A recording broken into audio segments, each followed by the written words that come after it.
We're going to do our say, what's up, YouTube? We're live on YouTube right now. This is Straight Facts, homie. I'm Mason. There's Walter. There's John. Going to react to Pat's Colts week 9, correct? Because the Patriots are going into week 10 bye week. And the AFC East is absolutely stacked. We'll touch on that and everything else that happened in the game. So let's get to our recording on our end and waste no more time. Here we go. In a 3, 2, 1.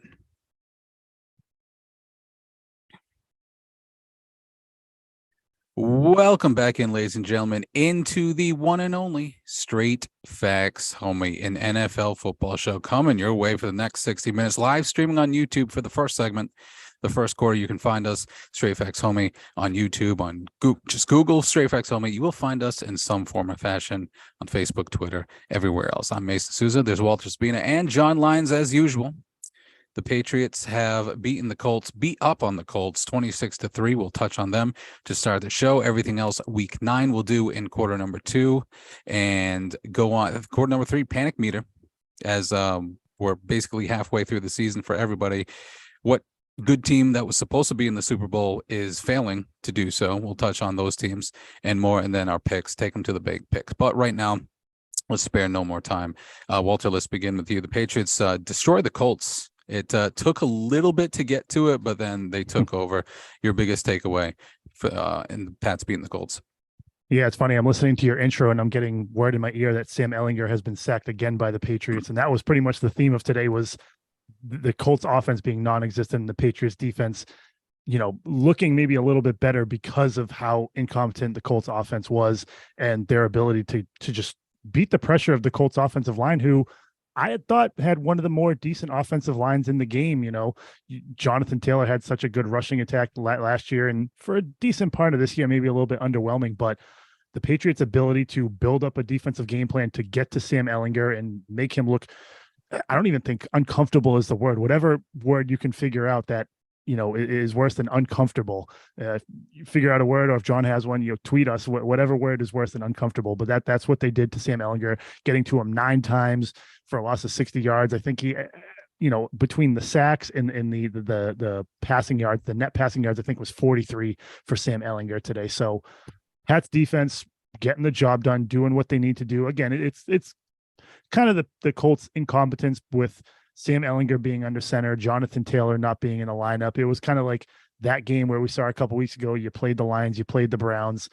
It should have been an easy win for the Patriots, and that's exactly what it was. But I'm going to go around the room first before we kind of get to it. But how excellent the defense was, I think, took away from how almost maybe incompetent the Pats offense was too. They were really set up with a lot of kind of defensive stops and special teams mishaps by the Colts. We had the block punt that set us up 1st and goal at the 2-yard line. We ended up scoring a touchdown, but it took 3 plays, unfortunately. But I think the biggest takeaway today is how well the defense played, and kind of it really showed by 9 sacks, 0 for 13 on 3rd down from the Colts, 0 for 2 on 4th down, so 0 for 16 on 3rd and 4th down today by the Colts. So big shout out to the defense. But like I said, I'm gonna let it go around the room, but there's a lot more work to be done on the offensive side of the ball as well. Yeah, Walter, that word you're looking for Sam Ehlinger is bad in all capital letters, because that's what he was from start to finish. Capital B, capital A, capital D. Two exclamation points as well, maybe. I would give it 2 exclamation points. He was awful. And so was the entire Colts offense. And look, I know Jonathan Taylor wasn't there, and he's kind of had a down year this year, but you just look at, besides him, they have no wide receivers that threaten you, no good tight ends. Their offensive line, they have one of the largest salary cap allocations to offensive lines in the NFL, and their offensive line isn't playing well. And of course, we mentioned Sam Ehlinger. Marcus Brady, their offensive coordinator, got fired this week. He had a better Sunday than anyone on the Colts offense. So look, the Colts offense was awful, but I do want to say the Patriots defense was great. Matthew Judon had 3 sacks. Josh Uche had 3 sacks, which I think could be a great development. Now, look, Josh Uche had, I think, 2 or 3 sacks against the Jets in week 2 last year, and then we never heard from him again the rest of the year. If this can be the start of him being more of a force pass rushing, that's huge for the Patriots defense. And I think overall, he's been better this year. He's been better rushing the passer, more consistent at least, better against the run. They just need somebody, and I've been saying this for months now, not named Matthew Judon, that can rush the passer. And if Uche can be that guy, I think it makes the defense so much better. Their secondary played well. It was arguably the best game their linebackers have played this year. So look, I know the Colts offense stinks. I get it, but the Patriots defense kept them down. And the Colts only even got into field goal range twice. They missed one field goal, made another. But I thought the Patriots defense was fantastic. I know we're going to get to some of the frustrations about the offense and Jake Bailey later, but I thought the defense today, that was the story of the day. Walter, you said it. They were terrific from start to finish. Yeah, John, one thing that you mentioned there is we talked about a lot throughout the, preseason, summer. We asked a lot of analysts, pundits, guys who were at One Patriot Place, who is going to be that second guy opposite of Matthew Judon that's going to get to the quarterback. I don't think they need another guy because Matthew Judon is going to be defensive player of the year. 11.5 sacks, leads the league. This dude is unstoppable, worth every penny that Bill Belichick and company paid for him a season ago. He's a locker room leader. He just brings momentum every time he's on the field, demands attention, absolutely quick with the stunts, a tremendous game plan defensively, as you guys both illustrated already. That as long as that guy goes, everybody else goes. Like even like the final play of the game or the Colts final play, even Miles Bryant is getting in on the action, making a play in the secondary. If Judon is going, it's contagious and everyone else brings their game up, whether it's defense, special teams, and the offense is a different story. As you guys mentioned, we'll get to it in just a moment, but yes, the tremendous, obviously they pitched a shutout literally against the Lions a few weeks ago or a month ago, whatever the case was there. They do this to the Colts, and yes, the Colts are awful. That Quentin Nelson is the only good guy on that offensive line, and even him, it seems like he was having trouble against that front. Deatrick Wise is coming into his own. You mentioned Josh Uche, Juwan Bentley getting in on the action. Just all these guys picking up, and momentum is now rising going into the bye.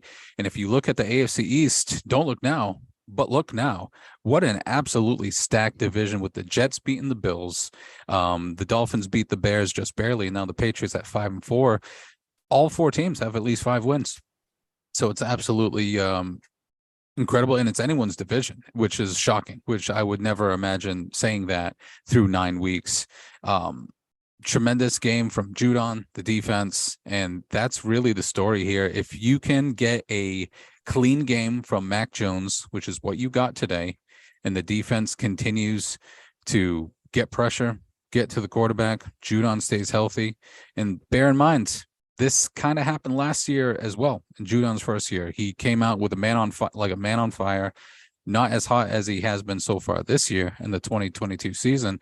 But if he can keep it flowing, that defense is going to continue to churn out and be a top 5 defense, maybe even the best defense by the end of the year. Got a lot of stacked competitions, strong quarterback play coming up after the bye week, but I'm all of a sudden feeling good. I'm also all of a sudden feeling good here for this Patriots team of being a playoff team. Can we get a little average to above average offensive play? And yes, that's probably a big ask. Maybe it will come with an extra week to prepare. But with this defense playing at a top 5 level, it's possible. It's possible that they can make some noise come January.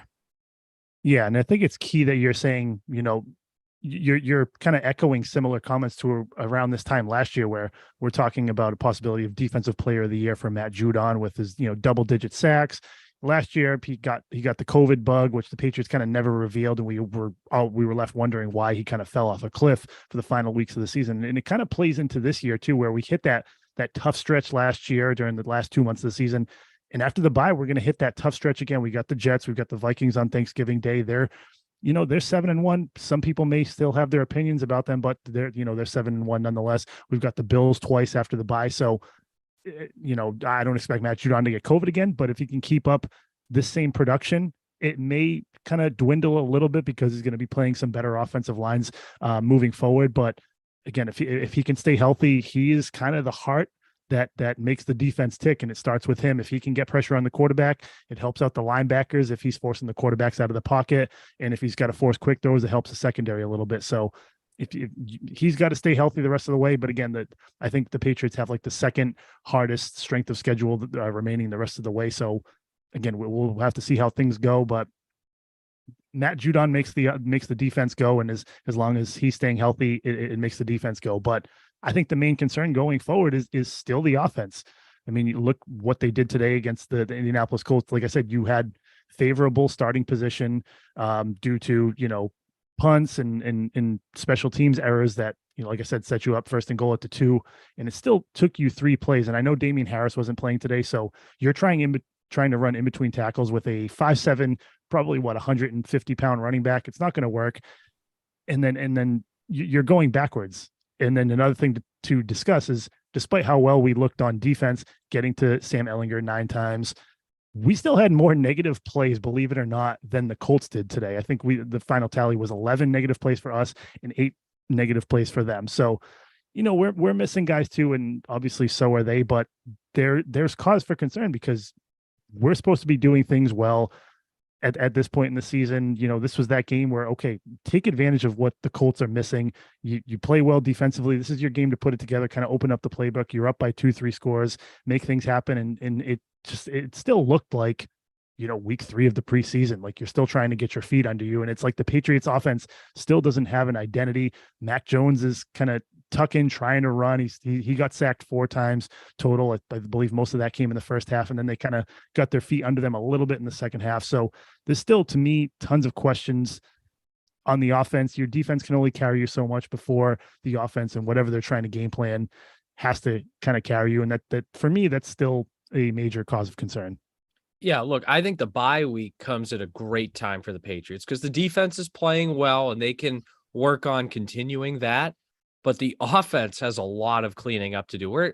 This is an offense that 2 weeks in a row has scored 1 offensive touchdown. And Walter, you mentioned the schedule that they have the second half of the season. Look, when you play the Vikings, the Bills twice, the Dolphins, even the Raiders, who I know have been blowing leads. But look, the Raiders have blown 3 17-point leads this year, which in itself is awful. But if right now this Patriots offense gets down by 17, they don't look like they can come back from 17, even against the Raiders who keep blowing it. You also play the Bengals later this year. So I think if they are going to beat some of those teams, because let's be honest, if they're going to make the playoffs, they're going to have to beat some of those good teams. And they're going to have to score 24, 27, 30 points in some of those games to win. As good as their defense is, I don't think their defense is going to hold the Bills under 24 points. So they're going to have to score above 24, probably 30 to beat the Bills or to beat the Dolphins or to beat the Raiders. So right now, they need to take their offense and take a really hard look at it because there's been some good moments. That first half against the Ravens game was great. Right? The parts of the Pittsburgh game were really good, including that final drive, the Cleveland game. But there's also been a lot of moments, including today, where they can't finish. They can't finish plays. They can't finish drives. They can't put 7 points on the board instead of 3. And it's going to cost them down. And we've seen it already kind of cost them. They should have beat Baltimore, couldn't finish drives there. They should have beat Green Bay, couldn't finish drives there. And even week 1 in Miami, they only gave up 1 defensive touchdown in that game and they couldn't win. So I think that's the biggest thing going forward is they need to find a way to finish drives with touchdowns instead of field goal. That's their biggest issue right now. Turnovers and finishing drives, which are killers for any NFL offense. You're watching Straight Facts Helmet live streaming on YouTube for the first quarter and first quarter alone. If you want to join the conversation there, talk about the Patriots win against the Colts, and all throughout the year we'll be on live streaming as well. Just about 5 minutes left here. Just want to continue the conversation here, or that you guys started with the offense. Kendrick Bourne has been, last week he had 70% of snaps or so, was non-existent somehow. Even though he was on the field a lot, he fumbled in this one. JJ Taylor maybe saved his career by jumping on that fumble.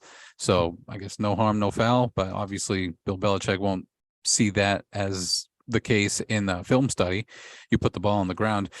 I'm not going to get on Jacoby Myers. He did lose a fumble, but obviously he is the most important piece of that receiving offense.